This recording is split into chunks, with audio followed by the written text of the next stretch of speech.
रात्रीपासून आणि सकाळी झालेल्या अतिवृष्टीमध्ये पिंपळनेर सज्जामध्ये जी अतिवृष्टी झाली त्याच्यामध्ये शेतामध्ये जे पीक आहे ते पाण्याने निस्तानाबूतच झालंय। आमच्या उपजीविकेचे साधन आहे तेच आज आमच्यावर गंडांतरांची वेळ आली। जे सरकार समजा म्हणतंय कर्जमाफी करू, मग कर्जमाफी करणार कधी शासन? आम्ही मेल्यावर करणार का? जिवंतपणी काय त्यांना द्यायचं आहे का नाही काही? नमस्कार, बीड प्रहार लाईव्ह मध्ये आपणा सर्वांचं स्वागत आहे।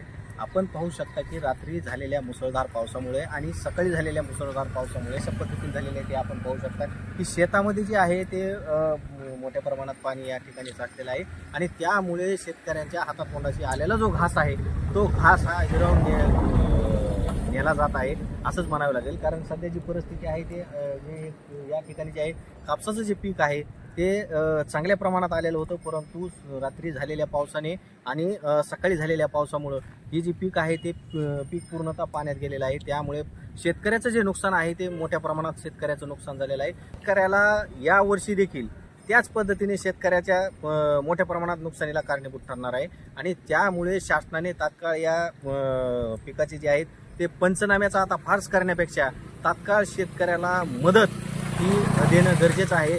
या भागातील असणारे लोकप्रतिनिधी आहेत त्या लोकप्रतिनिधींनी देखील जे मोठ्या प्रमाणात जिल्ह्यामध्ये जे नुकसान शेतकऱ्याचं झालेलं आहे त्या पावसामुळे जे नुकसान झालेलं आहे त्याचे पंचनाम्याचा फार्स न करता आता तात्काळ मदतीसाठी शासनाकडे मागणी करणं गरजेचं आहे आणि तो जो प्रश्न आहे शेतकऱ्यांच्या मदतीसाठीचा तो लावून धरणं गरजेचं आहे, तरच शेतकरी कुठेतरी जगला जाईल।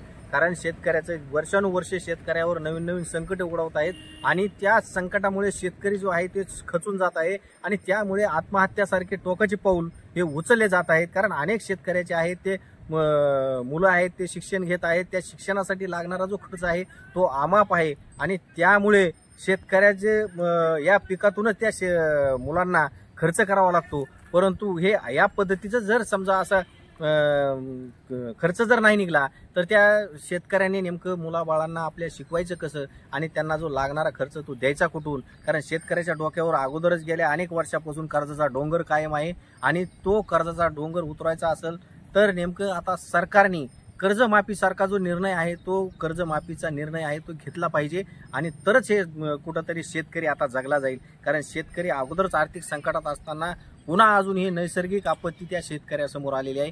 त्यामुळे शेतकऱ्याचं प्रचंड नुकसान सध्या तरी होताना दिसून येत आहे आणि त्यामुळे आता लोकप्रतिनिधींनी गांभीर्याने लक्ष देऊन शासनाकडे ही जी मागणी आहे ती पूर्ण लावून धरली पाहिजे आणि शेतकऱ्यांना जास्तीत जास्त मदत कशी मिळेल याच्यासाठी प्रयत्न केले पाहिजे। व सकाळी झालेल्या पावसामुळे हे पावसाने किती नुकसान केले, आम्ही हे लोकांचे पैसे कसे फेडायचे? सरकार सांगा आम्हाला।